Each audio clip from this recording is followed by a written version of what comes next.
नमस्कार दर्शकों, मैं जितेंद्र गुप्ता। आप देख रहे हैं स्टार सिटी न्यूज़। मैं इस वक्त मौजूद हूं बिजवासन विधानसभा में। हमारे साथ आम आदमी पार्टी की इंदु चौहान जी, महिला उपाध्यक्ष है बिजवासन विधानसभा से। मैम, आपका स्वागत है। आपका इंदु जी, मेरा आपसे पहला सवाल है कि आपकी जो राजनीतिक जो जर्नी, आपकी जो शुरुआत हुई आम आदमी पार्टी में, कब से और कैसे जुड़ा हुआ आपका? मेरी जर्नी तो जब केजरीवाल जी ने लोकपाल के लिए शुरुआत की थी और मांग की थी, तब से ही है। लेकिन मैं एक सामाजिक कार्यकर्ता के रूप में काम करती थी। यहाँ पर महिलाओं को पानी वगैरह दिलवाती थी और जिन लेडीज़ की वोट नहीं होती थी उनकी वोट बनवाना, आधार कार्ड बनवाना, ये पर्सनल लेवल पे मैं करती थी बिजवासन जाके।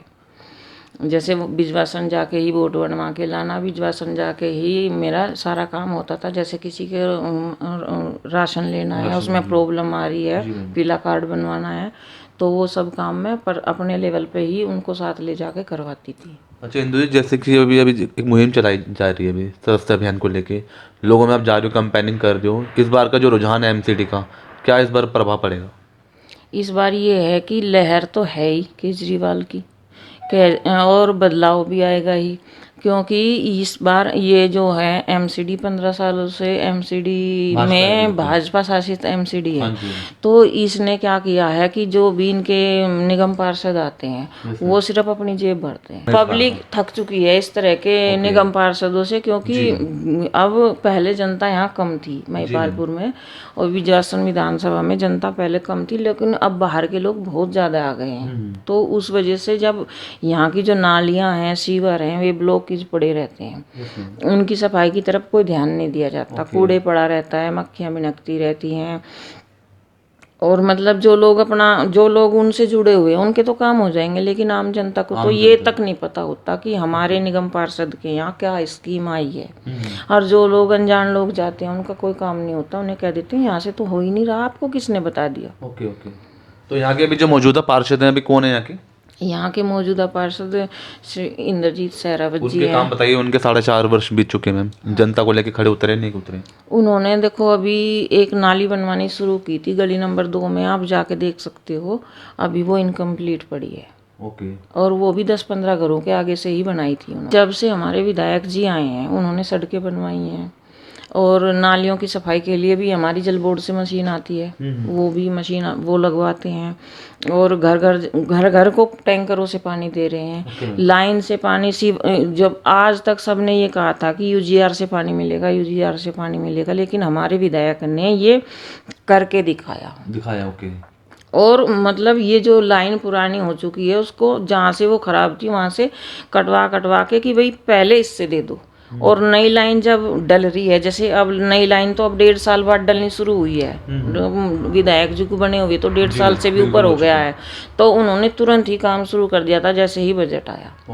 और पानी जनता तक पहुंच रहा है।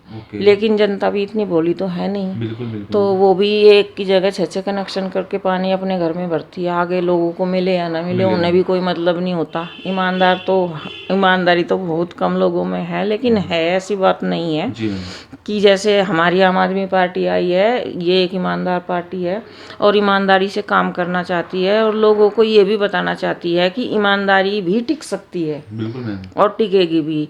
और इसी तरह के काम हमारी पार्टी कर भी रही है।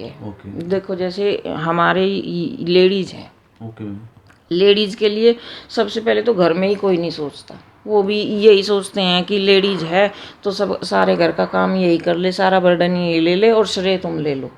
लेकिन ये पहले मुख्यमंत्री ऐसे आए हैं जिन्होंने लेडीज के लिए बस फ्री की है।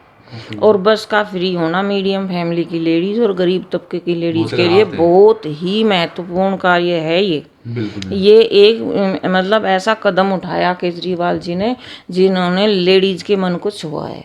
बस में जितना सुरक्षित सफर है इतना ना तो अपनी गाड़ी में है ना ऑटो में है, क्योंकि बस में मार्शल भी है, पैनिक बटन भी है, और इसके अलावा वहाँ पर इमरजेंसी नंबर भी होते हैं। आम आदमी पार्टी के आने से ना महिलाओं को एक उत्साह है, उनमें एक उम्मीद जागी है कि उनके लिए भी कोई कुछ कर सकता है। देखो अपने घर का बेटा भी ये कह देगा, माँ क्या है इस साल नहीं जा रहे, अगले साल जाएंगे हम, तीर्थ यात्रा के लिए। माँ आज नहीं तब जाएंगे, इस बार बजट नहीं है। कभी उसकी बीवी मना कर देती है, कभी वो मना कर देते हैं, कुछ ना कुछ कारण देखो होते रहते थे। लेकिन केजरीवाल जी ने ये कहा है कि इतनी उम्र, एक उम्र फिक्स है कि इतनी उम्र की जो बुजुर्ग लेडीज और जेंट्स हैं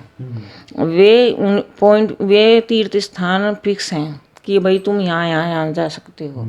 उसमें हर धर्म के हैं, हिंदू के, मुसलमान के, सिख के, ईसाई के, हर धर्म के तीर्थ स्थल हैं। आप जहाँ जाना चाहते हो आप वहाँ चले जाओगे। अपना एक फार्म भरो, अपना फिटनेस दिखाओ और आपको ट्रेन तक भी विधायक छोड़ने जाते हैं। मतलब इतना सुरक्षित फील कराया जाता है उनको कि जैसे उनका अपने बच्चे लेके जा रहे हो। तो ये काम किसी ने सोचा नहीं था। इससे पहले भी बहुत सारी, एक लेडीज प्रधान, वो मुख्यमंत्री भी तो आई थी, कितने साल राज करके गई दिल्ली पे। देखो एक लेडीज हो गई, उन्होंने लेडीज के बारे में कभी नहीं सोचा। तो ये लेडीज के लिए मतलब केजरीवाल सरकार में लेडीज के को तो ऐसा लगता है कि जैसे जान ही आ गई है उनमें। उत्साह बढ़ा है, राजनीति में उनका योगदान बढ़ा है। उससे पहले राजनीति में लड़कियों का, महिलाओं का इतना योगदान नहीं था जितना अब केजरीवाल की सरकार में है। अच्छा, इस बार क्या लगता है, महिपालपुर वार्ड आपका लगता है 50 नंबर, यहाँ से क्या लगता है आने वाला जो एमसीडी चुनाव आ रहे हैं, यहाँ से आम आदमी पार्टी की जीत होगी इस बार? बिल्कुल होगी इस बार, क्योंकि काम करके दिखाया है हमारे एमएलए ने भी यहाँ पे। क्योंकि केजरीवाल तो काम करके दे ही रहा है, वहाँ से बजट भेज ही रहा है जैसे। तो लेकिन बजट आने के बाद भी ये तो विधायक की मर्जी है ना, वो अपनी जेब में रखे या निकाले उस बजट को। लेकिन हमारे यहाँ के विधायक ने उस बजट को लगाया है, बोरिंग करवाए हैं पानी के। उन्हें ज़रूरत नहीं थी, उन्हें पता है कि बोरिंग ना करा के अपनी जेब में भी उस पैसे को वो रख सकते थे। लेकिन उन्होंने जगह जगह पूरी विधानसभा में बोरिंग कराए हैं, नई पाइपलाइन डलवानी शुरू कर दी हैं। बिजली के कनेक्शन में कोई प्रॉब्लम हो, बिल में कोई प्रॉब्लम हो, वो सारे काम करवाते हैं। विधवाओं की पेंशन, और मतलब जैसे उनके काम में कोई अड़चन होती थी तो तुरंत बोलते हैं जिनको वो जिम्मेदारी सौंपी गई है कि पहले ये काम करो माता जी का या भाई साहब का। मतलब महिलाओं में एकमात्र आप भी यहाँ से मजबूत हैं दावेदारी। अगर आपको पार्टी मौका देती है तो अगर मेरे को पार्टी मौका देती है तो मैं पार्टी के सामने हाथ जोड़ लूँगी कि मैं एक कार्यकर्ता अच्छी हूँ और मैं कार्यकर्ता ही बन के रहना चाहती हूँ। क्योंकि जो काम हम कार्यकर्ता बन के कर सकते हैं, हम अपने विधायक के हाथ पैर हैं। बिल्कुल। अगर हम ठीक से काम करेंगे तो हमारा विधायक की भी मतलब उत्साह बढ़ेगा, उनको भी काम करने में मन लगेगा और उनका भी ऊपर नाम अच्छा होगा और उन्हें दोबारा मौका मिलेगा। अच्छा इंदु जी, आप और कुछ कहना चाहेंगी लास्ट में अपनी जनता को, एक छोटा सा एक संदेश क्या देना चाहेंगे? मैं ये कहना चाहती हूँ कि जो हमारे केजरीवाल मुख्यमंत्री हैं, इनको ना पूरे देश में मौका मिलना चाहिए। क्योंकि जो इन्होंने दिल्ली में किया है, दूसरी पार्टियां तो बहुत दिनों से हैं ना, मतलब जब से देश आज़ाद हुआ है तभी से हैं लगभग। उन्होंने कुछ बेस्ट करके नहीं दिखाया और केजरीवाल सरकार ने बेस्ट करने की कोशिश की है। और इस बेस्ट को जो कोशिश करने की कोशिश की है और इसको मतलब ये करके भी दिखा रहे हैं। कुछ काम ऐसे हैं जो केंद्र सरकार के अंडर में आते हैं और ये नहीं कर पाते हैं। लेकिन दिल्ली एक पूर्ण राज्य भी नहीं है, तो अगर ये किसी राज्य में आ जाते हैं और वहाँ पर इनको पूर्ण अधिकार मिलते हैं तो ये और भी अच्छा कर दिखाएंगे। जैसे 5 राज्यों में चुनाव है, वहाँ का असर क्या मिलेगा? वहाँ पे पंजाब में तो जीत के पूरे आसार हैं और यूपी में ये मिली जुली सरकार आएगी। कहीं नहीं लगता बाजी मारेगी आम आदमी पार्टी। वहाँ पे हमारी बहुत सारी सीटें आएंगी, क्योंकि गन्ना किसान ये चाहते हैं कि केजरीवाल जी अगर किसी के साथ हाथ मिलाएं तो किसानों को फायदा मिले। बिल्कुल। और किसान नेता वहाँ जयंत चौधरी बेस्ट है जी।